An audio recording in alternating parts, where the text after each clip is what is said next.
Hello everyone, I am Rudra Sethuvaji, a PhD student at Purdue University working under the guidance of Professor Pavlo Vlachis.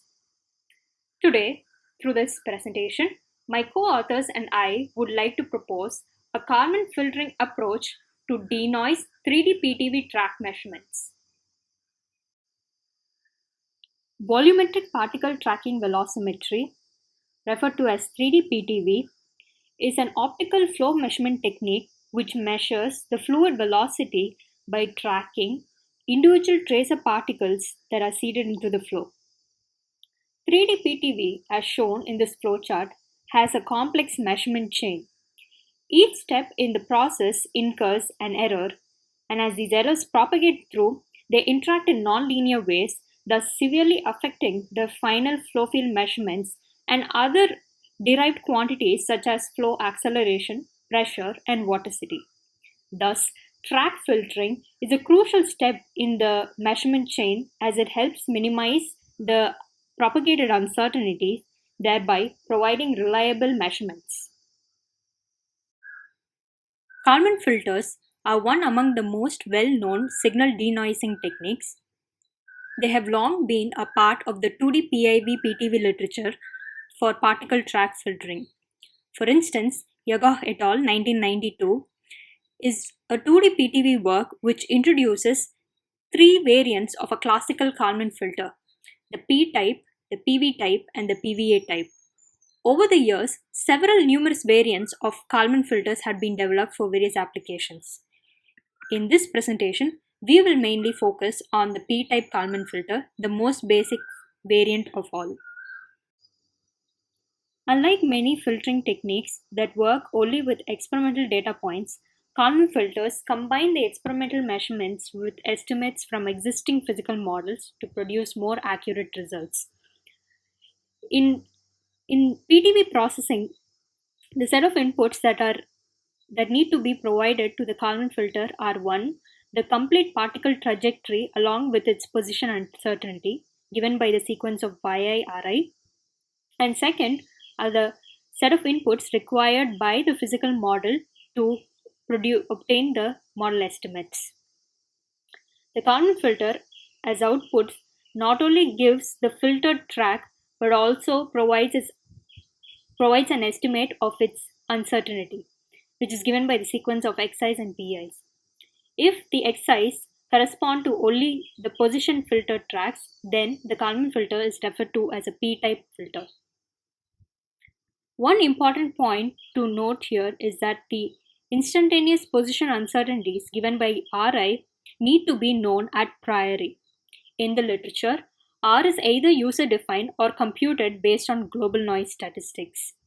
However, a recent model, uncertainty estimation model proposed by Bhattacharya et al. 2020, provides a practical estimate of the instantaneous measurement uncertainties which can be fed to the Kalman filter for better predictions.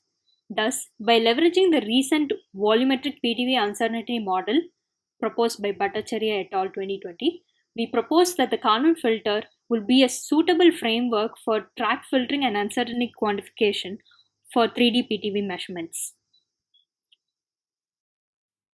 Now, I'll briefly go over the working of a Kalman filter. We have the particle's complete track as experimental data and the track evolution model, which gives us the model estimates. To compute the model predictions, a set of initial conditions and a control vector needs to be fed to the model. The filtering process occurs as a sequence of prediction and correction steps. At iteration 1, model prediction is purely based on the initial conditions. The prediction combined with the corresponding measurement data completes the first correction step. The following prediction step combines the control term with the KF estimate in the previous time step. The correction step is similar as before. Thus, this iterative procedure continues until the whole track is filtered.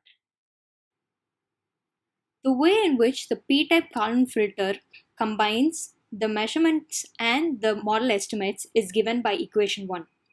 It is interesting to observe that the filter estimate is simply a weighted average of the measurement and the model estimate, the weighting factor called the Kalman gain.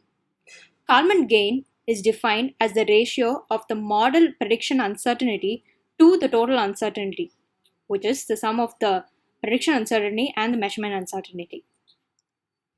So, if we have a track which has low measurement uncertainty, then the kg is high, and so more weight is given to the measurements in comparison to the model estimates.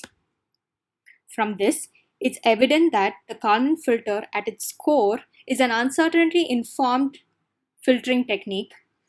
This reiterates the need for practical estimates of the measurement uncertainties and the importance of the comprehensive uncertainty estimation model proposed by Bhattacharya et al. 2020 for volumetric PTV.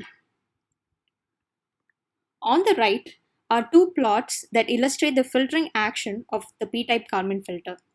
As we can observe, this uncertainty-informed filtering methodology is able to effectively handle the random errors in the track measurements. Here are the results for a synthetic vortex ring dataset generated at a seeding density of 0.025 and at three different noise levels, 0%, 5%, and 10%. Owing to the wide dynamic range in the dataset, the metric chosen for comparison is a root mean square error of track velocities. Since the p-type Kalman filter provides only filtered position tracks, the velocity tracks are computed from them by applying a second order central referencing scheme. Over to the plots. In all the three noise levels, we observe that the KF plus 2D-CD shows an improvement over the unfiltered PTV tracks. At a RMSE value of 0.2 voxels per frame, we observe that the KF results for the noisy sets show more than 20% improvement in the RMSE results over the unfiltered tracks. Now we compare these results with FlowFit, a B-splines based velocity field interpolation scheme. At no noise, the FlowFit FF curve runs close to the KF curve but has a crossover point. At 5% noise, the FF exhibits significant improvement over FF but again crosses over KF. At 10%, the curves run very close to each other up to the 0.3 RMSE value, beyond which they diverge. Since the results do not exhibit a common trend across the noise cases, the question we ask is, are the KF results obtained the optimum results? Can the KF results be improved further? We attempt to answer this question by looking at two factors that can directly impact the obtained velocity RMSE results. The first factor under consideration is the quality of the control vector input to the Kalman filter. Recall that the control vector is the input fed at each iteration to the physical model to evaluate the model predictions. Generally, they are unknowns which are to be computed beforehand from the track measurements.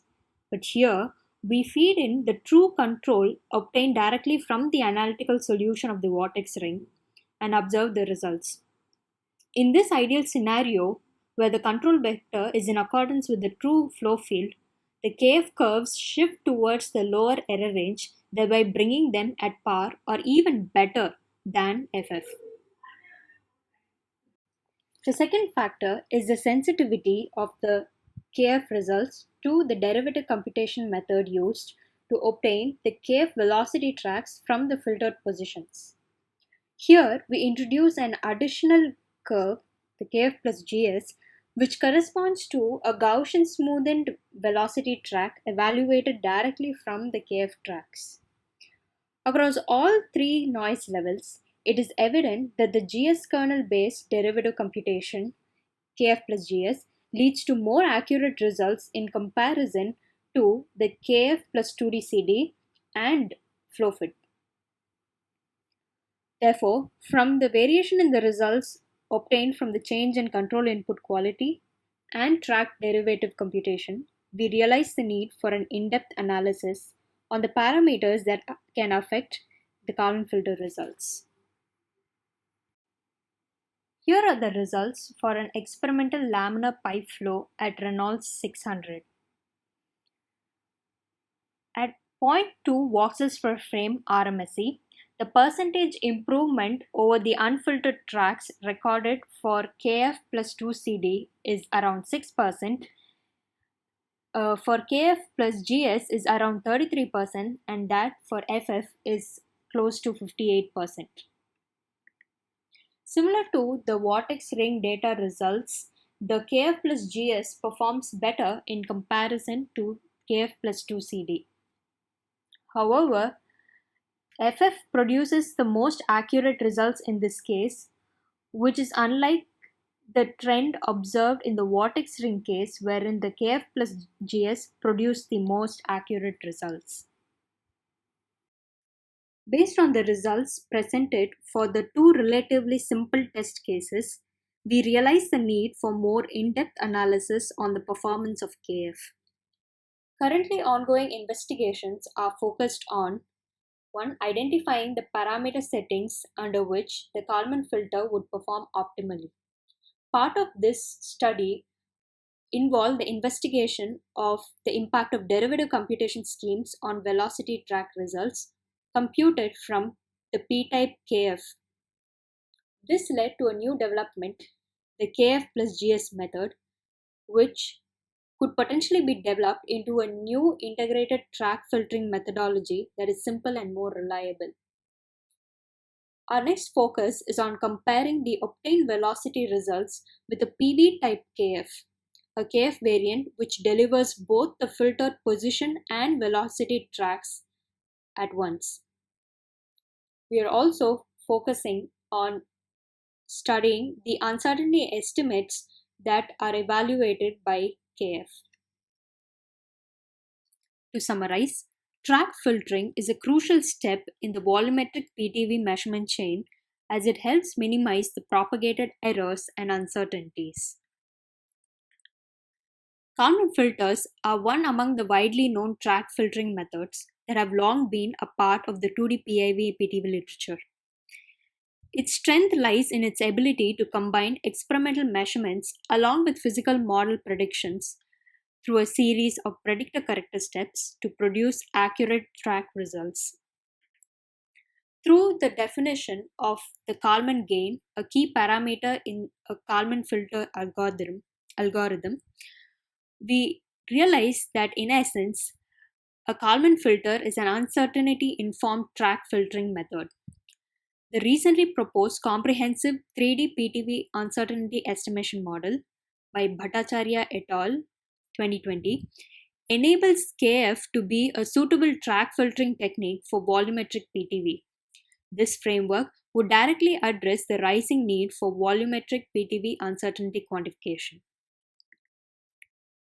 The p-type Kalman filter results presented for two test cases, the synthetic vortex ring and the experimental laminar pipe flow, demonstrate the efficacy of the uncertainty-informed filtering methodology of Kalman filters for 3D PTV measurements.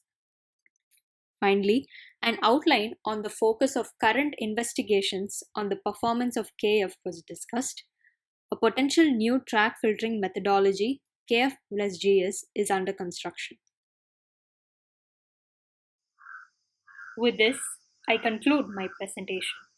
Thank you for your attention, and I look forward to having a discussion during the Q&A session on the 4th of August. Thank you.